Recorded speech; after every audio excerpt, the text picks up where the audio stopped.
Bom, agora a gente vai começar a ver o conceito de leilões, em particular leilões combinatórios, tá? Que vários dos conceitos vão estar ligados com o conceito de mecanismo, tá? Mas a gente também vai olhar para algumas outras características desses leilões. Bom, leilões são uma parte bastante importante da economia, né? Tanto do ponto de vista prático quanto do ponto de vista teórico, né? Tanto de fato os leilões ocorrem a todo tempo, como do ponto de vista matemático, estudar as características de leilões, projetar leilões, etc. E eles existem desde a antiguidade, eles são usados para vender objetos de arte, commodities, transferir bem público para empresas privadas, direitos de utilização de recursos naturais e etc. Tá? Então a gente vai começar a ver um pouquinho sobre leilões. Sobre vender um item em particular, né, digamos você tem uma obra de arte que você quer vender, existem várias formas que você poderia vender esse único item. Tá? Então a gente viu leilões de carta fechada de primeiro preço, né? Cada comprador submete apenas um lance numa carta fechada, e aí o comprador que der o maior lance ganha, e o vencedor paga o valor desse lance. Né? E a gente viu também os leilões de carta fechada de segundo preço, que o vencedor paga o segundo maior lance, né? E que a gente viu que o leilão de primeiro preço, os jogadores são incentivados a mentir, né? Enquanto que o leilão de carta fechada de segundo preço é uma estratégia dominante falar a verdade, ou seja, é a prova de estratégia. Mas tem outras formas também, né? Tem o leilão inglês, que talvez é o leilão que vocês mais estão acostumados a ver nas mídias, né? Que é o preço do item começa a um determinado valor, aí os participantes eles vão dando lances crescentes e ele termina quando ninguém aumenta o lance atual. Né? Então é aquela ideia das plaquinhas, por exemplo, né?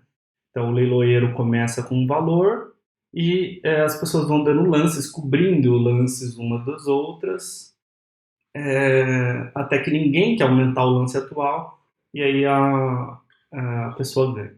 Tá? Existe um leilão, uma variação do leilão em inglês que chama leilão de vela, porque tem um tempo para terminar, então tem, por exemplo, 2 horas para acabar o leilão, né? E aí esse leilão vai terminar ou quando ninguém quiser aumentar o lance ou quando acabar o tempo.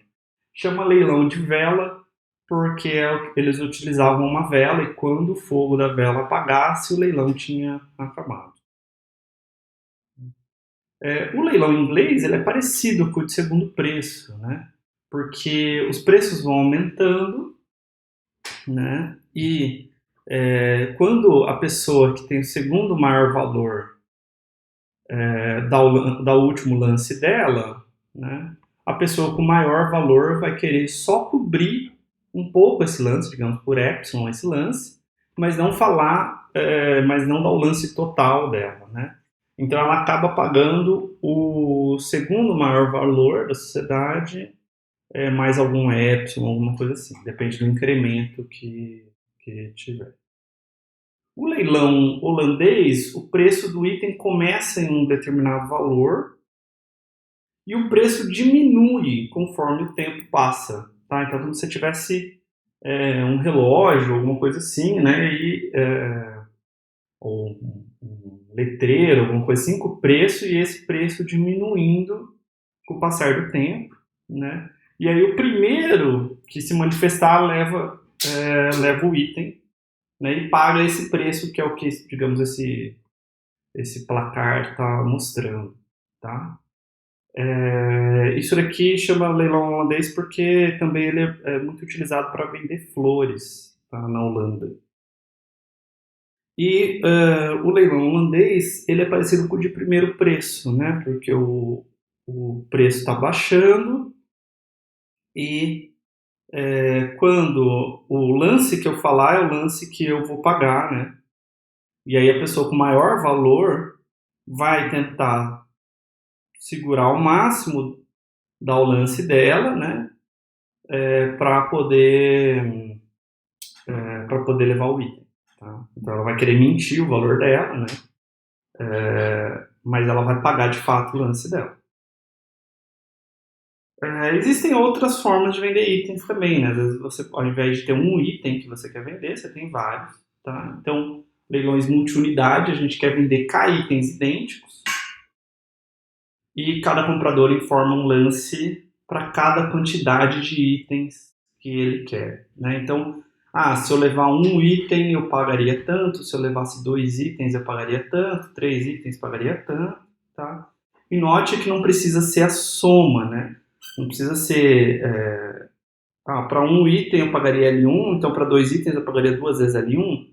Não, pode ser que eu queira pagar menos que 2 L1, porque ter mais desses itens não me interessa, ou me interessa menos.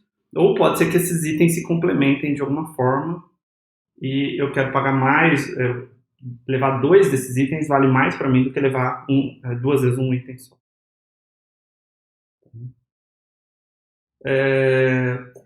E aí a gente tem questões, por exemplo, preços uniformes, a gente vai dar o mesmo preço para os itens, já que eles são itens idênticos, né? Ou a gente pode ter preços discriminatórios, tá? Então a gente pode vender os itens por preços diferentes. Então é como se a primeira cópia desse item, né, vale um certo, vai ter um certo preço, a segunda cópia um outro preço, e assim por diante. Existem também leilões de bens digitais, que é quando a gente tem infinitas cópias do mesmo item, né? Então é alguma coisa que eu posso reproduzir digitalmente, né? E eu quero vender, tá? Então cada comprador deseja comprar uma cópia e a gente pode ter preços uniformes ou preços discriminatórios aqui, tá?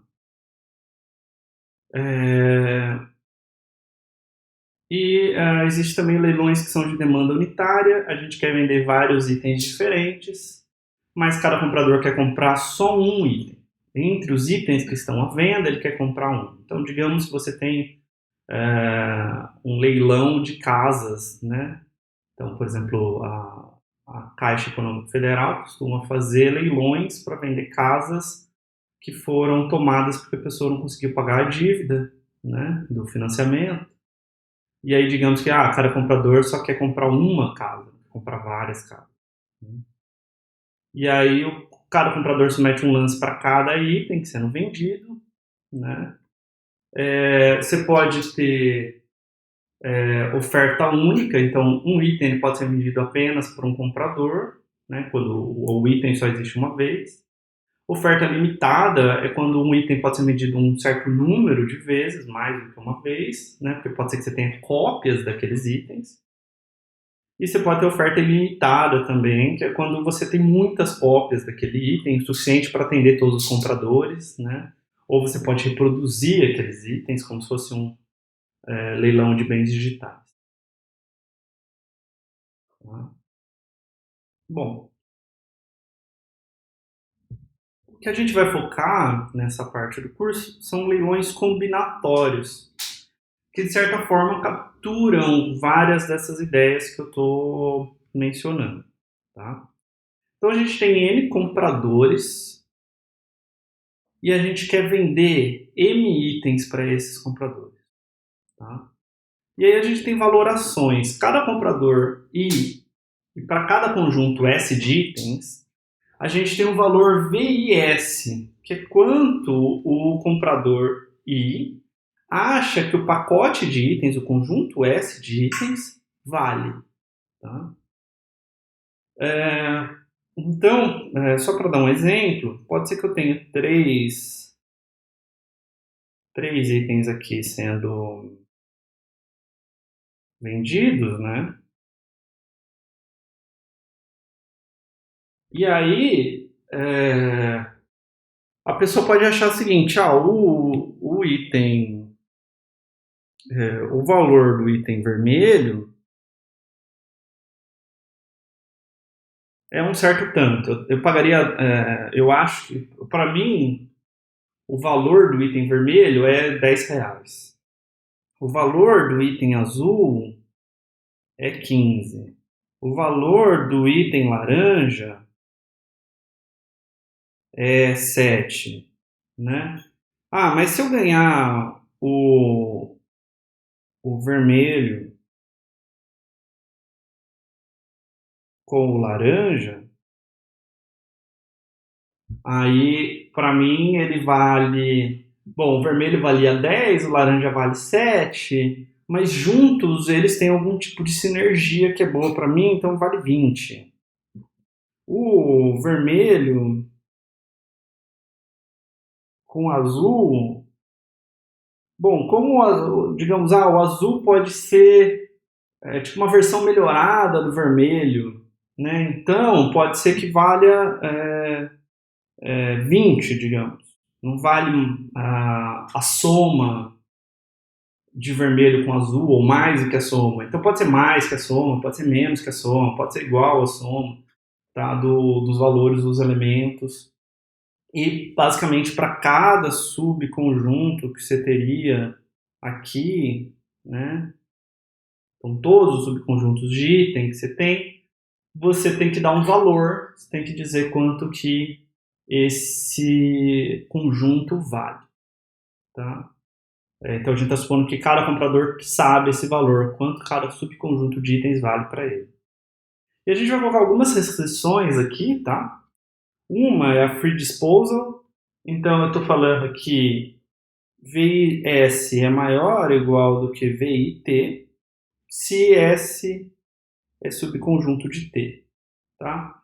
O que isso significa? Bom, se eu tenho um conjunto S e aí eu tenho um conjunto T, esse conjunto T vale mais ou igual ao conjunto S. E a gente chama isso de free disposal porque significa que se eu ganhar esses itens aqui, que não estão em S, eu poderia jogar fora eles para obter o conjunto S. Então, o valor que eu ganho aqui deveria ser menor ou igual do que o valor que eu ganho aqui, né? V de S e V de T. Porque eu estou supondo que eu posso jogar esses itens fora de graça. Isso nem sempre é verdade, né? Se eu participar de um leilão onde eu ganho alguns itens, mas é muito caro jogar fora esses itens, sei lá, tem uma questão ambiental, eu tenho um cuidado especial que eu tenho que ter com esses itens, eu não vou ter free disposal, né? Eu posso ter que gastar dinheiro para jogar fora itens e isso não me interessa. E a gente também vai fazer o que a gente chama de uma normalização. Eu vou dizer que o conjunto vazio vale 0, tá? Porque o jogador não está ganhando nenhum item, né? Então ele dá valor 0 para esse conjunto. E assim como a gente falou lá em mecanismos, aqui essas valorações são informações privadas dos compradores, tá? E então, a priori, os compradores podem mentir ao relatar essas valorações. Bom, tá, então a gente já entendeu que a gente tem os jogadores, essas valorações, essas propriedades sobre as valorações. E agora, o que a gente tem é a alocação de itens aos compradores, tá? Então a gente vai ter um conjunto S1, S2 até Sn, tá? Que são todos disjuntos, par a par, né? Par a par disjuntos, de forma que o Si representa o conjunto de itens que o jogador I recebeu, tá? Então a gente vai distribuir os itens para os jogadores e a gente vai. Então o jogador I vai receber o conjunto SI de itens, que pode potencialmente ser vazio. E a gente vai dizer que o bem-estar social é o somatório do valor para cada jogador I, né, o valor que o jogador I dá para o conjunto que ele recebeu. Então, V de SI. E a gente diz que uma alocação é socialmente eficiente se ela maximiza o bem-estar social. Então, a gente fala, a alocação é eficiente, significa que ela maximiza o bem-estar social. Maximiza essa expressão. Tá? Idealmente, o que eu queria? Eu queria métodos que fossem eficientes, ou seja, maximizam o bem-estar social, e que fossem a prova de estratégia, né? Também. Então as pessoas são obrigadas a falar a verdade, quer dizer, são obrigadas não, né? Mas elas não se beneficiam ao mentir, e o mecanismo é socialmente eficiente. Tá? Só que a gente vai ver que as coisas não são tão fáceis assim. Então, só recapitulando um pouquinho a complexidade computacional, eu falei um pouco lá no começo do curso, né? Eu já fiz uma recapitulação, mas eu quero entrar num outro detalhe. Né? Então, a gente viu anteriormente que na década de 60 já tinha análise de algoritmos, vários problemas podiam ser resolvidos rapidamente, mas tinha aqueles outros problemas por quais a gente não conhecia algoritmos rápidos. Né? Algoritmo rápido e eficiente, algoritmo polinomial, né? Com complexidade de tempo O de n elevado a k com k constante. E aí a pergunta era, será que a gente pode achar algoritmos rápidos para vários problemas práticos, pertence à classe especial chamada NP? E aí o Cook e o Levin deram pistas para a gente, né? De que se existe algoritmo polinomial para o problema da satisfatibilidade, então existe algoritmo polinomial para qualquer problema na classe NP.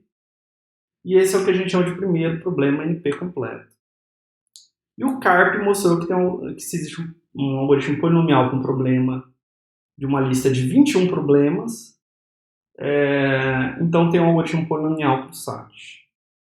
E até hoje, ninguém encontrou um algoritmo polinomial para qualquer um dos problemas NP completos, e essa lista de problemas NP completos é gigantesca.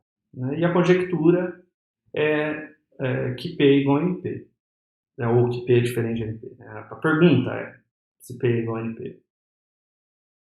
Tá? E muitas vezes problemas NP completos eles são casos particulares ou podem ser reduzidos para problemas mais práticos chamados de problemas NP difíceis.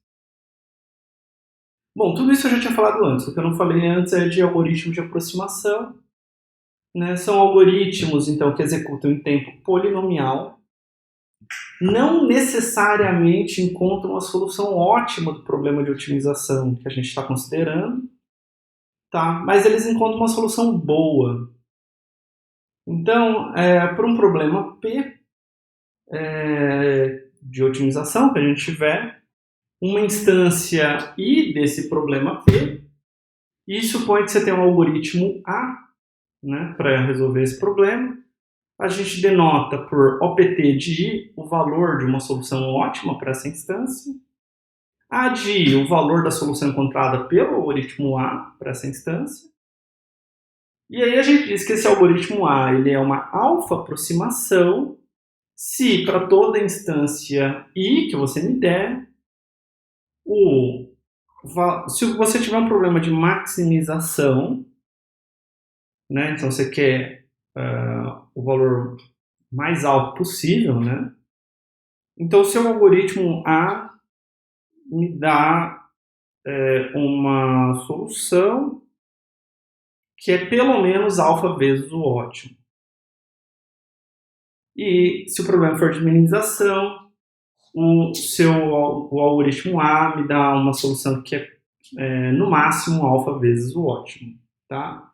Então, basicamente, o que eu estou olhando é para a razão entre AI e OPT de I, né? E no caso de maximização, eu estou pedindo que essa razão seja grande, seja pelo menos um alfa para toda instância I. E no caso de minimização, eu estou pedindo que ela seja pequena, seja no máximo alfa para toda instância I. Então, digamos, para minimização pode ser que isso aqui seja 2. Então, eu estou falando que a solução que o meu algoritmo acha é no máximo 2 vezes o valor de uma solução ótima.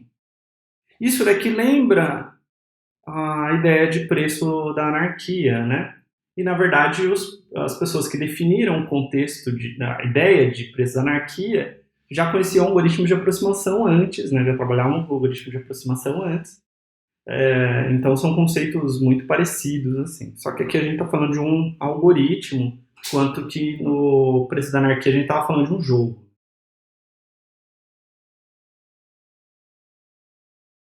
Então, aqui está a definição, né, de alfa-aproximação, né?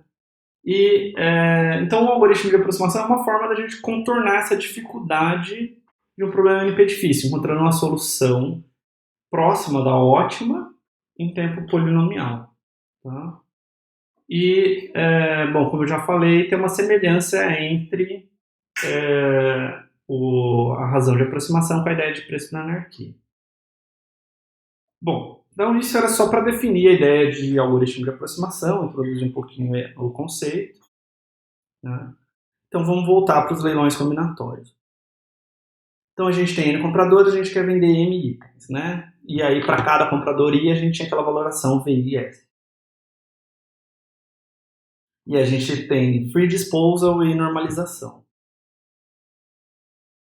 E uma alocação é um conjunto S1 até Sn de itens disjuntos para par, onde Si é o conjunto de itens que o jogador I, o comprador I, recebe.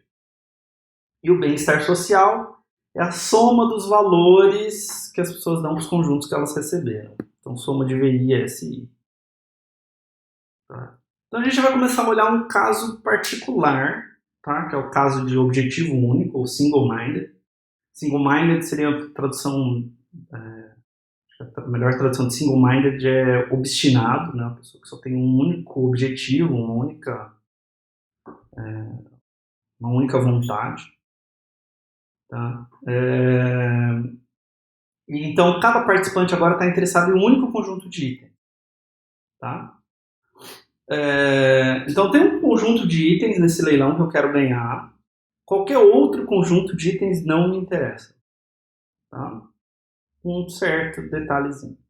Tá? Então, ao invés de eu ter que falar VI de S para todo o S contido no conjunto de itens, tá? O que eu vou falar só é um par SI e VI, né? SI é o conjunto que eu quero e VI é o valor que eu acho que esse conjunto vale. Então, é só isso que eu estou interessado. Tá? Então, como eu tenho free disposal, o que vai acontecer? O valor que eu dou para o conjunto S é VI se S contiver o SI e zero caso contrário. Então, eu quero esse conjunto SI de itens, né? Se você me der um conjunto S que é super conjunto, tudo bem, tem free disposal, eu posso jogar fora essa parte, né? Então, o valor desse conjunto S é esse VI, essa constante VI. Se você me der um conjunto S que não contém o SI, pode ter interseção ou não, aí o valor que eu dou para esse conjunto S é zero. Tá? Então, no fim das contas, eu não vou querer dar mais itens para o comprador do que o que ele está de fato pedindo.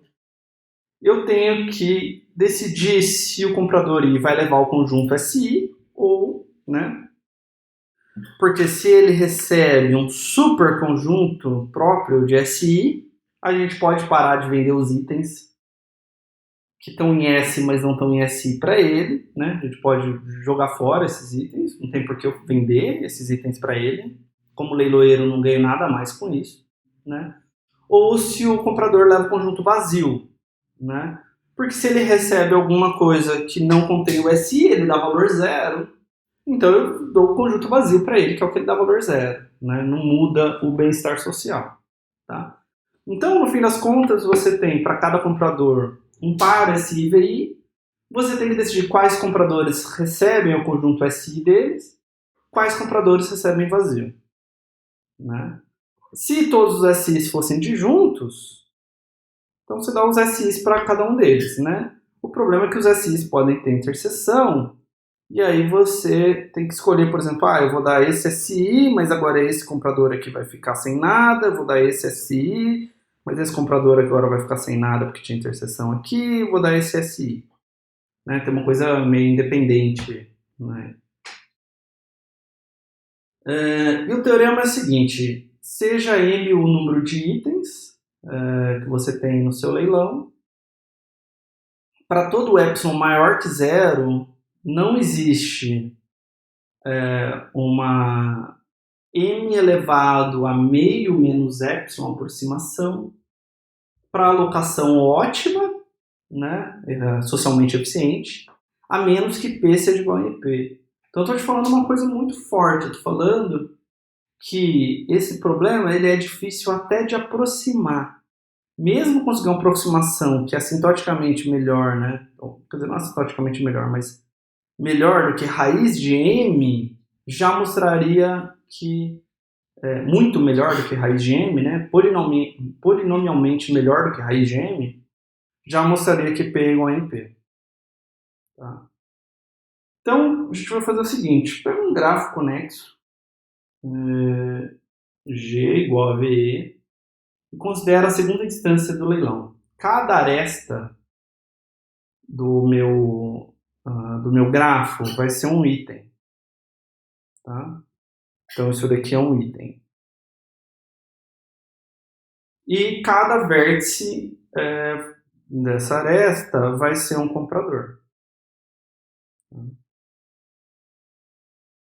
E aí o comprador I está interessado nesse par, né? SI e VI, onde SI é o conjunto de arestas adjacentes a I, certo? Então, para esse vértice aqui, o SI é todas essas arestas que saem dele, e o valor que ele dá para esse conjunto é 1. Tá? Todo mundo dá valor 1 para esse conjunto de arestas, que são as arestas incidentes no I. E a gente disse que um conjunto V' é um conjunto independente, né? Se não existe dois vértices em V' que são adjacentes. Então, isso é um conjunto estável, conjunto independente, né? Um conceito famoso de grafos. Então, você tem um grafo G, né?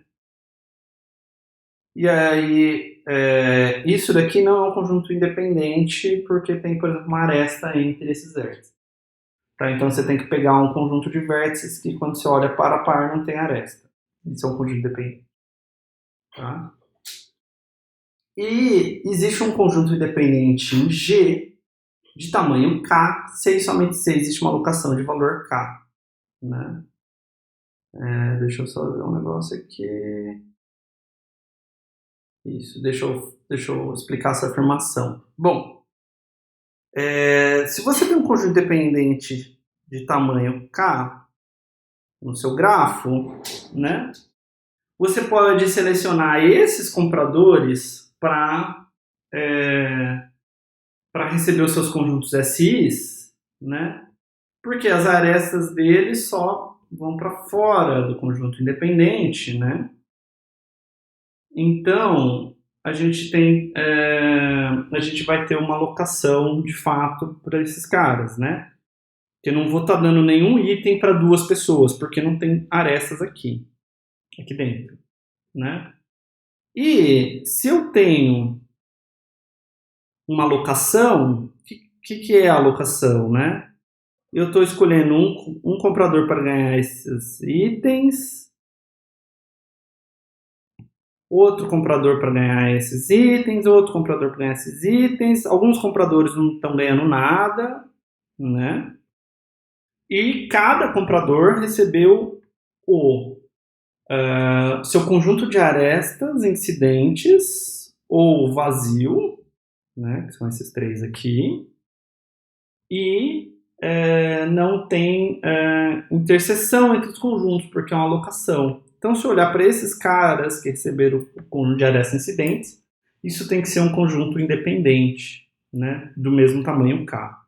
Então, se eu tenho uma alocação de valor de bem-estar social K, eu tenho um conjunto estável de tamanho K e vice-versa. Então, imagina que existe uma m elevado a meio menos epsilon aproximação para o problema da alocação ótima. Né? Então, significa que a gente tem um algoritmo capaz de encontrar uma alocação de valor pelo menos, porque a gente está maximizando aqui, né? A gente quer maximizar o bem-estar social, de valor pelo menos m elevado a meio menos epsilon vezes o OPT. Né? E com isso, a gente é capaz de encontrar um conjunto independente no nosso grafo, né? Pega o grafo, converte ele na instância do leilão, roda esse algoritmo de aproximação, que a gente está supondo que existe, né? Acha uma alocação uma alocação de itens para os compradores, olha de volta no grafo, vê que isso é um conjunto independente, então a gente consegue um conjunto independente de tamanho pelo menos m elevado a meio menos epsilon vezes OPT. Né? E a gente sabe que a gente está supondo que o grafo é conexo, né? Porque só faz sentido eu falar de conjunto independente em grafo conexo. Se o grafo não for conexo, eu resolvo o problema de maneira individual para cada componente conexa do grafo. Então, m elevado a meio menos epsilon é maior ou igual do que n menos 1 elevado a meio menos epsilon, né? E você sabe que assintoticamente, então, eu posso escrever isso daqui colocando um epsilon linha, né? Um epsilon linha um pouquinho maior do que o epsilon, né? Já vai deixar essa expressão verdadeira para n suficientemente grande. Tá? Então, esse é um conjunto independente com tamanho pelo menos n elevado a meio menos epsilon. Desculpa ali, eu acho que eu quero... Deixa eu pensar se eu quero um epsilon menor do que epsilon, epsilon é menor do que epsilon é maior do que epsilon. Isso, epsilon é maior do que epsilon, né? Então, esse é um conjunto dependente com tamanho pelo menos n sobre meio menos epsilon linha, né? Ou seja, eu tenho uma n elevado a meio menos epsilon linha aproximação do problema do conjunto dependente máximo. Só que o Hastad ele provou que não existe uma n elevado a meio menos epsilon aproximação do problema do conjunto dependente máximo, a menos que P seja igual a NP, onde n é o número de vértices do grafo. Né? Então a gente está usando esse teorema do Hastad para mostrar que o leilão também não pode ser aproximado por m elevado a meio menos epsilon. Bom, então não dá para fazer melhor... polinomialmente melhor do que m elevado a meio, né, raiz de n. Então a gente vai ver agora um outro algoritmo, tá? E ele é um algoritmo guloso, que ele vai fazer o seguinte, ele vai ordenar o V e o S que foi dado para a gente, tá? De modo que a gente tem uma ordenação por custo-benefício. Tá? Então a gente vai ordenar de forma que V1 dividido por raiz de cardinalidade S1 seja maior ou igual do que V2 dividido por raiz da cardinalidade S2 e assim por diante. Tá? Então a gente só estou reordenando, então é como se eu renomeasse os compradores para que o primeiro comprador tivesse esse melhor custo-benefício e assim por diante. Tá? E aí a gente tem um conjunto W, que é as pessoas que vão ganhar o leilão, no sentido de que eles vão ganhar o conjunto SI que eles queriam. Quem não tiver em W vai ganhar o conjunto 0. Então, eu estou começando o conjunto de vencedores como vazio, né? Para todo comprador I, nessa ordem que eu te dei aqui, o que eu vou fazer? Eu vou olhar o SI e eu vou ver se ele não tem interseção com os que eu já peguei. Se não tiver interseção do SI com os que eu já peguei, eu vou colocar ele como um vencedor. Então, só para vocês terem uma ideia, digamos que esse é o 1, né? Digamos que esse é o 2, digamos que esse é o 3, digamos que esse é o 4, digamos que esse é o 5 e assim por diante, né? Então o 1 eu vou pegar, porque o 1 não tem o primeiro cara sempre vai ser pego, porque quando eu fizer esse teste, S1 interseção, os caras que estão em W, mas W começou como vazio, né? Não vai ter nenhum conjunto aqui, então S1 tem interseção vazia com essa união dos SKs, né? Porque a união dos SKs vai ser vazio, né? Então eu pego o primeiro conjunto. Aí o segundo conjunto eu não posso pegar porque ele tem interseção com o primeiro. O terceiro conjunto eu posso pegar. O quarto conjunto eu não posso pegar porque ele tem interseção com o 2 e com o 3. Desculpa, com o 2 não importa porque o 2 não foi pego, mas ele tem interseção com o 3. O 5 tem interseção com o 2, mas ele não tem interseção com o 1 e com o 3, que foi pego. Então eu posso pegar o conjunto 5. E assim por diante. Então eu estou seguindo essa ordem aqui, pegando os conjuntos que eu posso pegar, certo? Que não vai dar 2 itens, não vai dar o mesmo item para 2 pessoas. Deixa eu dar uma limpada aqui. Tá, então isso daqui define quem ganha o leilão, tá? Agora a gente precisa definir quanto cada pessoa paga nesse leilão. Quem não recebe item, paga 0. Agora, quem recebe item tem que pagar o seguinte. Eu vou fazer essa expressão, tá? Então, pega o menor índice que você tiver, então você tem, eu estou falando o preço do I. Então, esse é o meu SI, tá? Pega o menor J que você conseguir, que a interseção do SJ com SI é diferente de vazio, né? E todo K menor do que J, deixa eu desenhar isso, todo K menor do que J, né? Tirando o I, não tem interseção com SJ. Tá? Então todo mundo que ganhou aqui, que vinha antes do SJ, não tinha interseção com o SJ, né? Então, quando você chega aqui no SJ, se o I não estivesse no WI, você poderia pegar o SJ,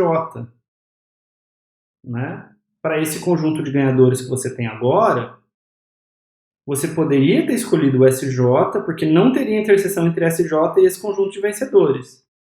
Mas como o I está lá, né? Eu não pude pegar o SJ. Tá?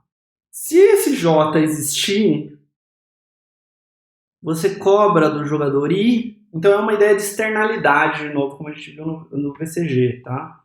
O SI atrapalhou o SJ, então a gente vai cobrar do SI esse dano que ele causou no SJ. Tá?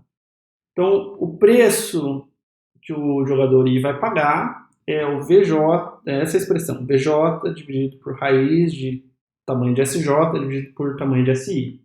Tá? O que eu quero mostrar é o seguinte, então você tem VI sobre raiz de SI, né?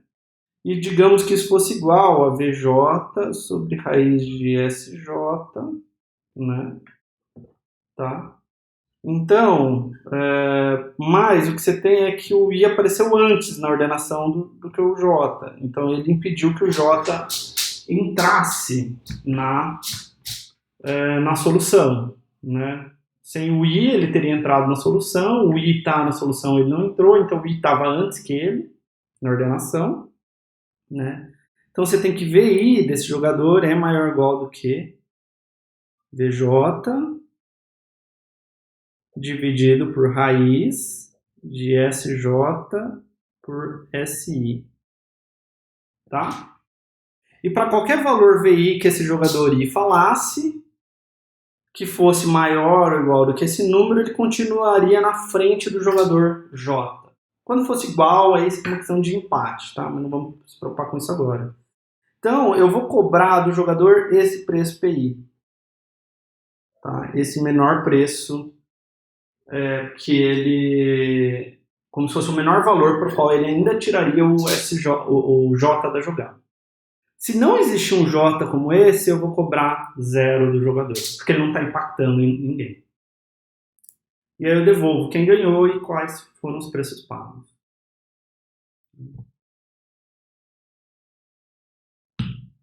Então, o primeiro teorema esse cara é uma razão, é um algoritmo de aproximação com razão raiz de M, tá? Então, pega A uma alocação ótima, e seja W a alocação que foi achada pelo algoritmo guloso, né? Estou querendo dizer que W aqui é quem ganhou, né? Estou meio que abusando um pouco da notação de alocação, tá? Mas W é o conjunto de vencedores. A gente tem que... e aqui também, né? Eu estou supondo que A é o conjunto de vencedores, porque a gente está falando de single-minded, tá? Então, se eu somar os VIs do A, então isso daqui é o valor da solução ótima, né? Eu estou falando que isso é menor ou igual do que raiz de M do que eu achei, da solução que eu achei. Tá? Então, eu estou te dizendo que isso é uma raiz de M aproximação. E a prova é a seguinte. Então, para todo vencedor I, seja AI os J's em A com índice maior do que J, que tem interseção com SI. O SJ tem interseção com SI.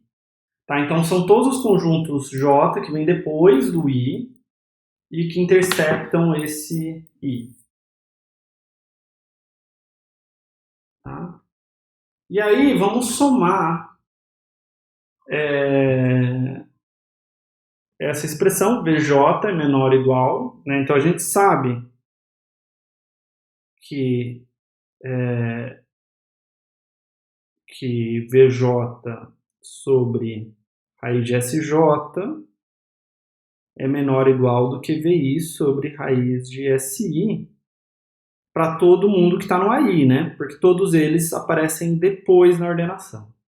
Então, vamos somar essa informação que a gente sabe para todos os J em AI. Então, a gente tem que somatório do EJ para J em AI é menor ou igual do que o VI sobre raiz de SI, né? Vezes somatório de raiz de tamanho de SJ. E aí a gente vai aplicar Cauchy-Schwarz, né? Que diz pra gente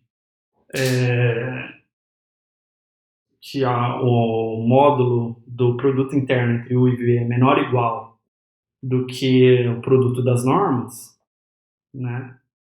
Para fazer o seguinte, a gente tem aqui, você pode pensar isso daqui como esse cara, né? Então, como se você fizesse o produto interno de 1 com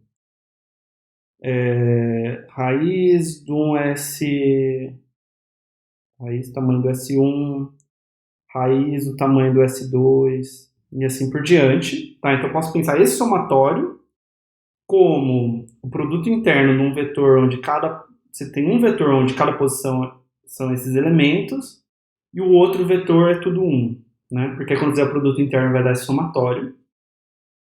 Tá? E qual é a norma desse vetor de uns? Bom, esse vetor de uns tem tamanho de AI elementos. Então, vai dar raiz de tamanho de AI. Né? E aquele outro produto, aquele outro vetor, né, que era o vetor que cada posição era um SJ, né? Quando você fizer a norma, você vai multiplicar raiz de tamanho de SJ com raiz de tamanho de SJ, vai dar só SJ, né? E aí você vai somar cada posição e você vai tirar a raiz por causa da norma no final. Tá? Então esse é um truque que aparece algumas vezes aí em otimização combinatória, que é aplicar Cauchy-Schwarz num negócio que não parece vetores, né, mas são somatórios, tá? Para se livrar de uma raiz que você tem interna, transformando numa raiz externa aqui do somatório. Você tem somatório de raízes e você quer obter raiz do somatório. Tá? E aí é lógico que você vai perder um termo aqui. Tá? Então a gente sabe que somatório de VJs é menor, os VJs do J em AI é menor ou igual do que essa expressão, e aí aplicando Cauchy-Schwarz, né, aqui, a gente tem essa expressão. Tá?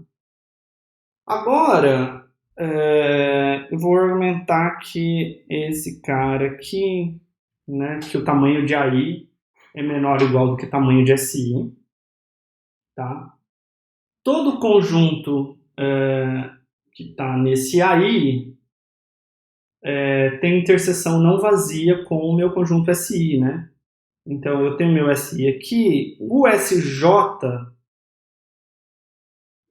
que está no conjunto AI, ele tem que ter interseção não vazia com SI, né? E o A é uma locação. Então o que a gente conclui?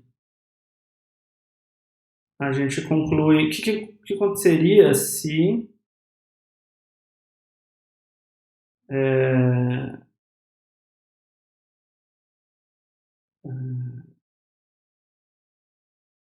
perdão, me perdi um pouquinho. Deixa eu voltar aqui. J em A.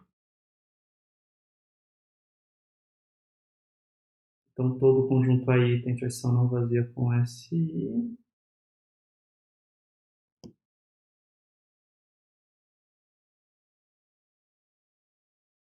E a uma locação. Perdão. Eu esqueci de falar isso aqui, tá? Quando eu falei dos J's, né? Eu falei, o AI é igual aos J's pertencente a A. Eu esqueci de falar, o A é a nossa alocação ótima, né? São os vencedores do ótimo. Tá? Então esse daqui são os vencedores do ótimo. Então não é todo jogador J maior ou igual que I que não tem interseção com o jogador I. É todo jogador J maior que I que não tem interseção com I e que ganhou o pacote de itens no ótimo, tá? Na alocação ótima, na alocação A. Tá, agora sim. Então, todo conjunto AI tem interseção não vazia com SI e A é uma alocação. Então, aqui em laranja eu tenho uma alocação ótima. Tá? Então, os conjuntos são todos disjuntos. E agora em vermelho eu vou ter o meu SI, certo? Então, meu SI pega alguns desses caras aqui, né? Só que a quantidade de conjuntos que você tem, né, não pode ser maior do que a quantidade de itens no conjunto SI. Por quê? Porque cada conjunto laranja desse rouba pelo menos um item do meu conjunto SI, né? E um item diferente, porque isso daí é uma alocação, esses conjuntos são todos diferentes, né? Se você tivesse, por exemplo, um SI de tamanho 3 e você tivesse 4 conjuntos laranja, alguém tem que pegar, né, princípio da casa dos pombos. 2 desses conjuntos teriam o mesmo item, eles teriam interseção, mas A é uma alocação, então isso não pode acontecer. Certo? Então o tamanho de AI é menor ou igual do que o tamanho de SI, né? E Se você somar tamanho de SJs em J pertencente a I, isso dá no máximo M, também por ser uma locação, né? Porque o A é um subconjunto de vencedores, né? Então, se eu somar os conjuntos que eles querem, os SJs, como esses conjuntos não têm interseção, dá no máximo a quantidade total de itens. E aí a gente consegue concluir alguma coisa, então. A gente consegue pegar esse cara, né? E dizer que ele é menor ou igual a 1, porque o tamanho de AI é menor ou igual ao tamanho de SI, né? E a gente consegue pegar esse cara e transformar em M, né? Então a gente concluiu que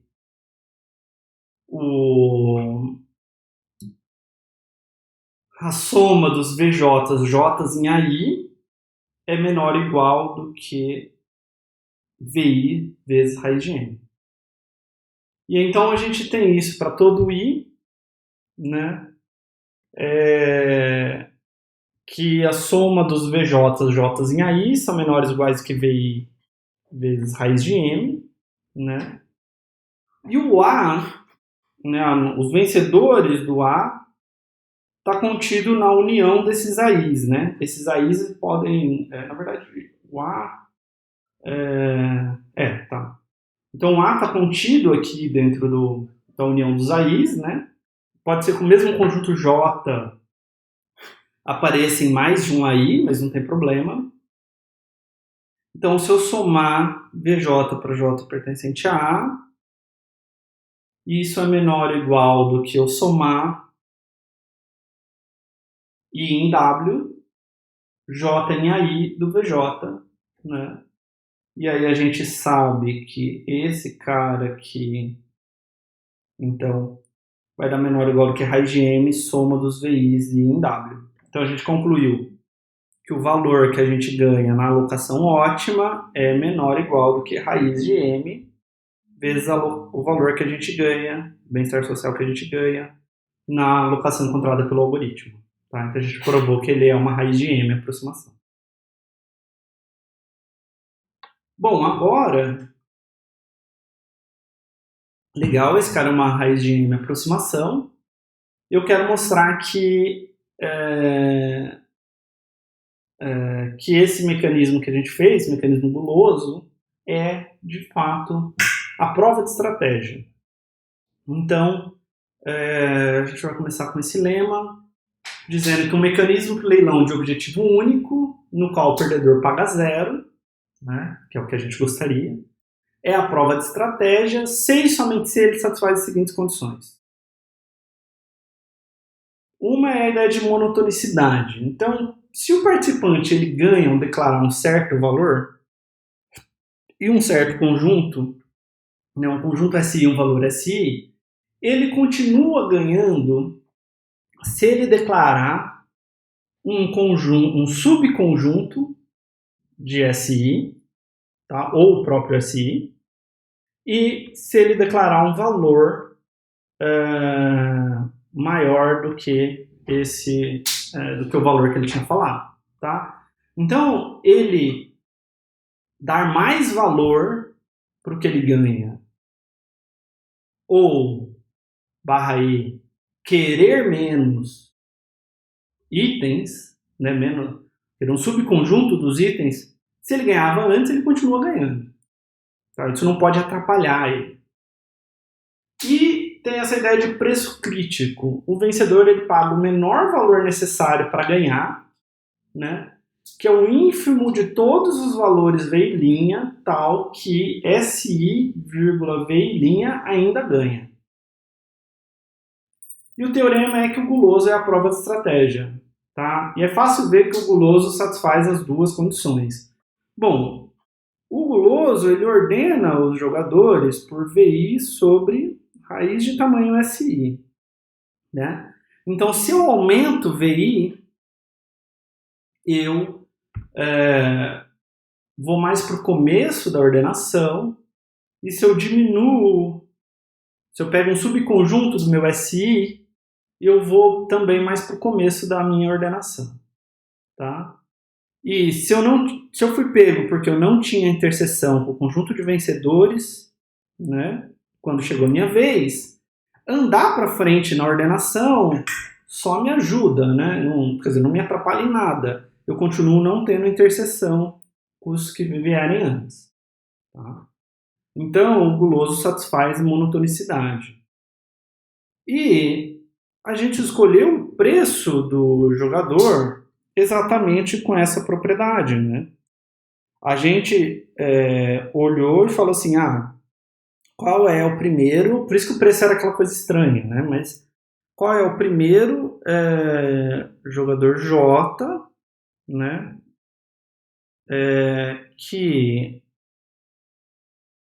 Qual é o primeiro J maior ou igual que I, que SJ inter SI diferente de vazio, né? E o SJ não tinha interseção com ninguém no conjunto de vencedores sem o I, né? Deixa eu pôr aqui um K, digamos. A união... Não. Isso, K...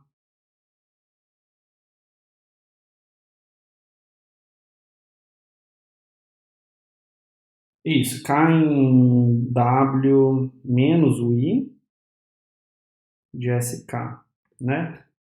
É igual a vazio. Então, assim, o SJ foi tirado da solução por causa do I, né? Ele não tinha interseção com ninguém do conjunto de vencedores, exceto o I. Tá? E ele saiu da jogada porque o I vinha antes que ele na permutação. Então, se o valor do I for sendo baixado, né? Isso daqui era o primeiro J, né? Menor índice, menor J. Ao invés de primeiro, vou colocar menor J. Né? Então, quando o jogador I falou VI SI, ele ganhou, né? Aí quando ele falasse VI menos Epsilon SI, digamos que ele ainda ganhasse. Até que ponto ele ganha? Ele ganha até o ponto que ele, no ínfimo, até o ponto que ele falar VJ SI. Tá? Eu inverti aqui, desculpa, deveria ser SI VJ, né? Que é a anotação que eu estou usando. Mas, então, enquanto ele fala maior do que VJ, ele continua ganhando, né, o leilão. Tá? Porque quem pode tirar ele da jogada seria o próprio J. Tá? Então, ele tem que falar esse menor. Tem que falar acima daquela... Não, desculpa, falei besteira. Ele fala VI, SI ganha, né?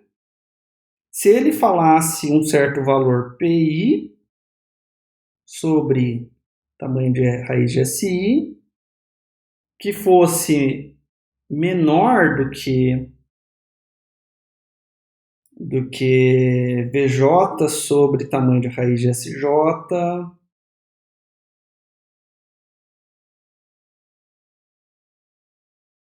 raiz de tamanho de SI, raiz de tamanho de SJ. Se ele falasse algo menor do que isso, ele passaria a perder, tá? Então, o preço que ele tem que pagar então, se ele falasse PI menor do que... Uma lambança aqui, deixa eu puxar para cá, vai. Se ele falasse PI menor do que VJ, raiz de tamanho de SI, vezes VJ, dividido por raiz de tamanho de SJ, ele passaria a perder, tá? Qualquer valor que ele falar menor do que esse. Então esse daqui é o ínfimo do valor que ele pode falar e continuar ganhando. Tá? Exatamente esse preço que a gente está escolhendo. Tá? Por isso que a gente escolhe um preço tão estranho, exatamente para satisfazer essa propriedade do preço crítico. Tá? Então, vamos ver a prova desse lema e a gente vai ganhar que o nosso leilão guloso aí é a prova de estratégia, nosso mecanismo guloso. Tá? Bom, a gente precisa ver duas coisas, tá? Uma coisa é que ninguém está sendo cobrado mais do que o lance que está tá dizendo, né? Então a gente vai ver que o mecanismo é individualmente racional, porque perdedor paga zero e o vencedor, quando ele fala VI, ele ganha, né? Só que ele paga o ínfimo dos valores que ele ainda ganharia. Certo? Então, com VI ele ganha, o ínfimo dos valores para o qual ele ainda ganha tem que ser menor ou igual do que VI. E a gente só falta, então, mostrar que mentir um conjunto SI', VI' não é melhor do que dizer a verdade, que é o conjunto SI e VI. Ele poderia mentir tanto em termos de valor, quanto em termos de qual conjunto ele quer. Por exemplo, vou pedir um conjunto maior, porque isso aumenta a minha chance de ganhar, alguma coisa do tipo. Bom, o SI', VI' não vale a pena se não faz o I ganhar. Certo? Então, se ele não está ganhando, ele fala uma coisa que não faz ele ganhar, não mudou nada. Se ele está ganhando e pagando algum preço, se ele mentir, mas passar a não ganhar, ele, como é individualmente racional, né, a gente acabou de ver, né, então a utilidade dele é sempre maior ou igual a zero. Passar a ter utilidade zero, que é não ganhar, também não é benéfico. Tá? Também não vale a pena se ele ganhar, mas ele ganhar um conjunto S' que não contém o SI. Né? Porque ele quer um conjunto SI. Se ele ganhar um outro conjunto que nada tem a ver com SI, não importa para ele. Tá?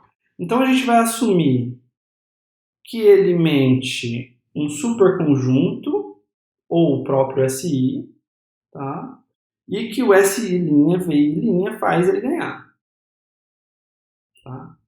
Então a gente vai mostrar primeiro que SI', VI' nunca é melhor do que SI, VI'.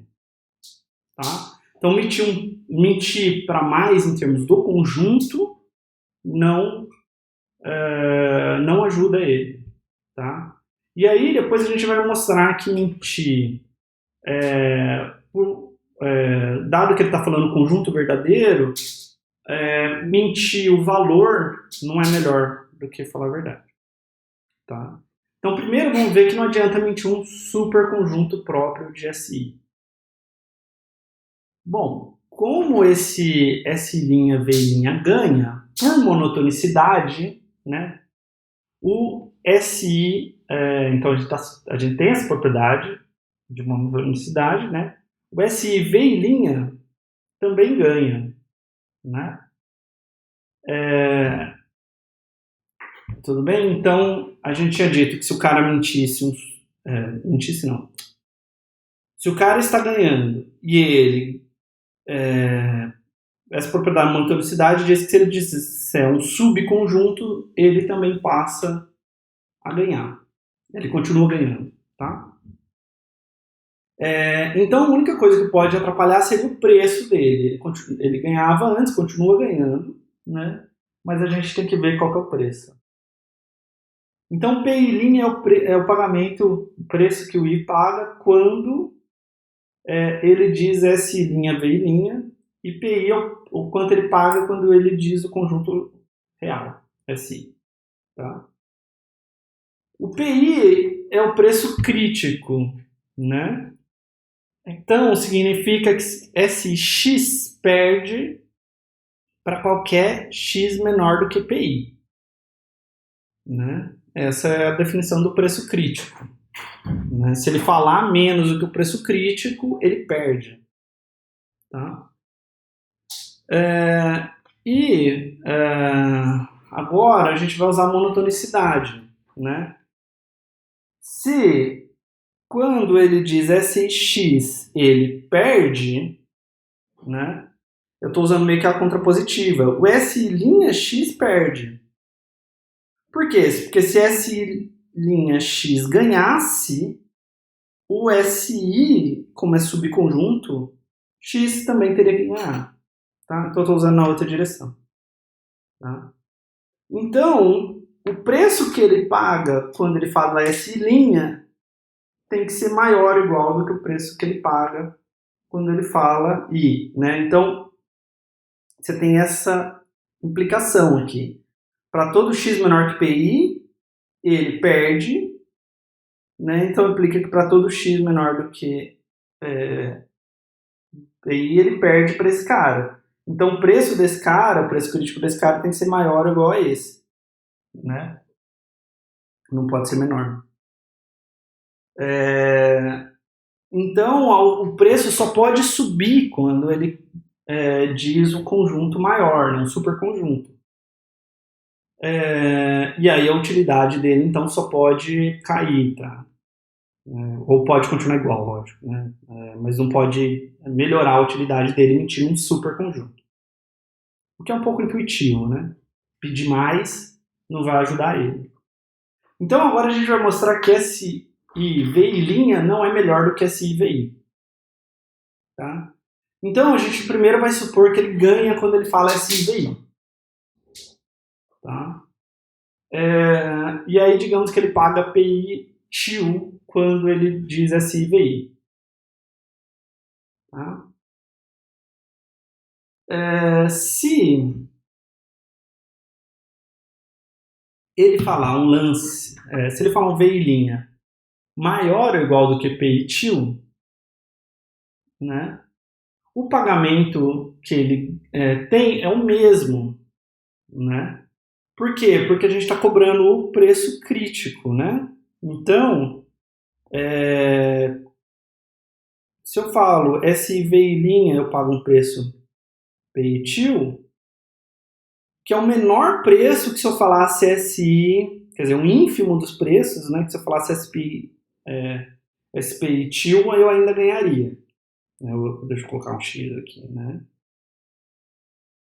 Então, quando eu falo SI VI' maior, né, eu ainda continuo pagando PI TIL. Então, eu continuo tendo a mesma utilidade. Né? Só que se ele falar um lance... Se ele falar um lance menor que o preço crítico, ele perde, né? Essa definição do preço crítico. Tá? Então, não vale a pena. Se ele já está ganhando, mentir para cima não faz ele pagar menos. Mentir para baixo do preço que ele está pagando faz ele perder. Né? Isso lembra muito o leilão de segundo preço. Agora, se ele está perdendo, se ele perde quando ele fala o valor real dele, e aí ele fala VI' para ganhar, para forçar que ele ganhe, então significa que o valor real dele é menor do que o preço crítico, né? E ele fala um VI' maior ou igual do que PI. Então a utilidade dele é negativa, né? Só olhar aqui. Ele paga PI, mas o valor dele é VI. Tá? Então toda essa parte dessa prova lembra bastante o leilão de segundo preço, né? Se você está ganhando, mentir para cima faz você continuar pagando a mesma coisa, mentir para baixo te faz perder para baixo do preço crítico, e se você está perdendo, você só pode ganhar mentindo para cima, só que mentir para cima é ruim para você porque seu real valor é baixo. Né? Bom, então eu vou encerrar esse vídeo por aqui, e aí depois a gente continua vendo leilões combinatórios, agora de uma maneira geral, tá? Não só single-minded. Então, para single-minded, o que a gente viu é uma raiz de M aproximação, que é a prova de estratégia.